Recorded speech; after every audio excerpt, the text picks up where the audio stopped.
আমি মদাৰতলা শতদল সাদৰী সাহিত্য সভাৰ নপুৰণি যিখিনি আমাৰ কৰ্মকৰ্তা আছিলে সেই সকলোখিনিৰ সহযোগত আৰু আমাৰ মদনপুৰৰ এজন প্ৰতিষ্ঠাপকসম্পন্ন প্ৰতিভাসম্পন্ন আমাৰ যুৱ ব্যৱসায়ী শ্ৰী ভৰত ডেকাৰ তেওঁৰ পিতৃ মাতৃৰ নামত এই ভৱনটো নিৰ্মাণ কৰা হয়।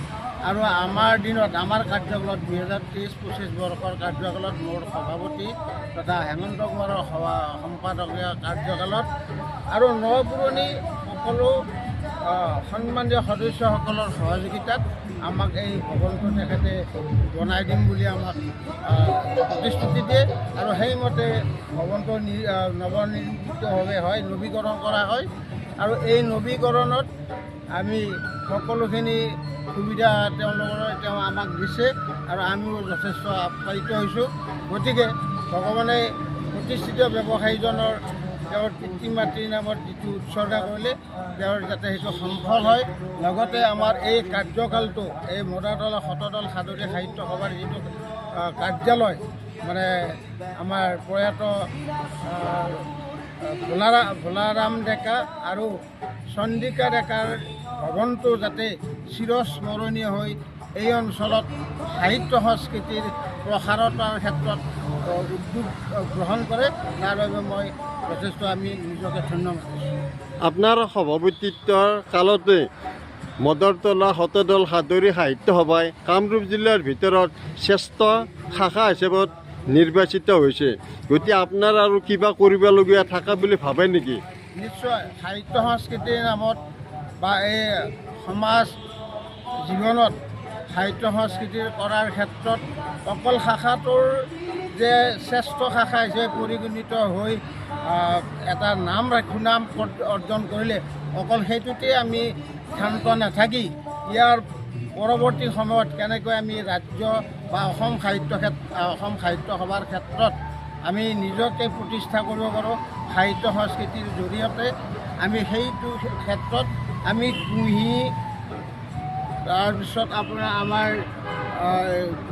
3-4টা যিটো অনুষ্ঠান কুঁহি, ৰামধেনু, আকাশ, এই তিনিওটা অনুষ্ঠানকে মানে সাৱলীলভাৱে আমি কেনেকৈ কামৰূপ জিলা তথা অসম সাহিত্য সভাৰ মজিয়ালৈ এটা প্ৰতিষ্ঠা আৰু সুদক্ষতাৰে আমি প্ৰতিষ্ঠা কৰিব পাৰোঁ, তাৰ কাৰণে আমি যৎপৰোনাস্তি চেষ্টা চলাই। আপুনি নৱনিৰ্বাচিত সম্পাদক, গতিকে আপোনাৰ এই প্ৰথম কাৰ্যসূচী আজি ভাৰতবৰ্ষৰ ৭৭তম গণতন্ত্ৰ দিৱস, তাৰ লগতে সংহতি ৰাখি আজি আপোনালোকৰ শতদল সাদৰী সাহিত্য সভাৰ প্ৰতিষ্ঠা দিৱস, এই অনুষ্ঠানটোত উদযাপন কৰি আপোনাৰ মনৰ অনুভৱ কি? আচলতে এতিয়া আমাৰ ওচৰত গধুৰ দায়িত্ব আহি পৰিছে।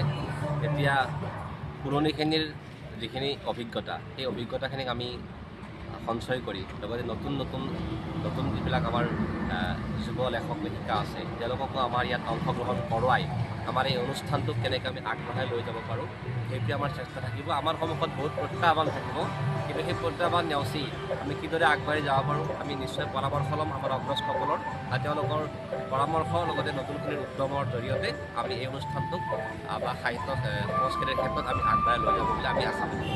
প্ৰাক্তন সম্পাদক হিচাপে আপুনি কি ক'ব? নমস্কাৰ। আমি আজি বহুত অন্তত সুখী, বহু প্ৰত্যাশিত মদাৰতলা সাদৰী শতদল সাহিত্য গৃহটো যি মুকলি হ'ল মাননীয় ভৰত ডেকাৰ জৰিয়তে। আমাৰ পূৰ্বৰ যিখিনি 1886 চনত জন্ম হোৱা এই সভাটোৰ যিখিনি বৰণ্য ব্যক্তি প্ৰাক্তন সভাপতি আমাৰ মাজত নাই, তেখেতসকলৰ অৰিহণা আমি স্বীকাৰ কৰিব লাগিব। আৰু বৰ্তমান যিসকল আছে সভাপতি সম্পাদক বিষয়াসকলৰ তেওঁলোক আমি মনত ৰাখিব লাগিব যে তেখেতসকলৰ প্ৰতিজন মানুহে একো এটা অংশৰ কাৰণে আজি এই গৃহটো সম্পূৰ্ণ হৈছে। তাৰ লগতে ভৰতে আমি ধন্যবাদ দিবই লাগিব আৰু আশা কৰিম আমি এই গৃহটো হ'লে আমাৰ বহুত দায়িত্ব আছে, যেনে আমি যিখিনি কৰিবলৈ কাম আছে যদিও যে আমাৰ যুৱ লেখকৰ অনুষ্ঠানৰ খুবেই প্ৰয়োজন। আমাৰ এই অঞ্চলত আমি এতিয়া গ্ৰন্থ যিটো প্ৰকাশ এই ক্ষেত্ৰত অকণমান আগবাঢ়ি যোৱাৰ চেষ্টা কৰোঁ। এইবাৰ আমাৰ উদ্দেশ্য আছে যে গ্ৰন্থ লেখকৰ আমি কিছুমান অনুষ্ঠান কৰাৰ ইতিমধ্যে আগবাঢ়ি গৈছোঁ, কাৰণ ইতিমধ্যে আমি 10গৰাকী আমি গ্ৰন্থ লেখকৰ আমি তালিকাভুক্ত কৰিছোঁ। তেওঁলোকে নিশ্চয় আজি 6 মাহ 1 বছৰ ভিতৰত এই গ্ৰন্থ তেওঁলোকে আমাৰ সাহিত্যৰ যুগতে উন্মোচন হ'ব।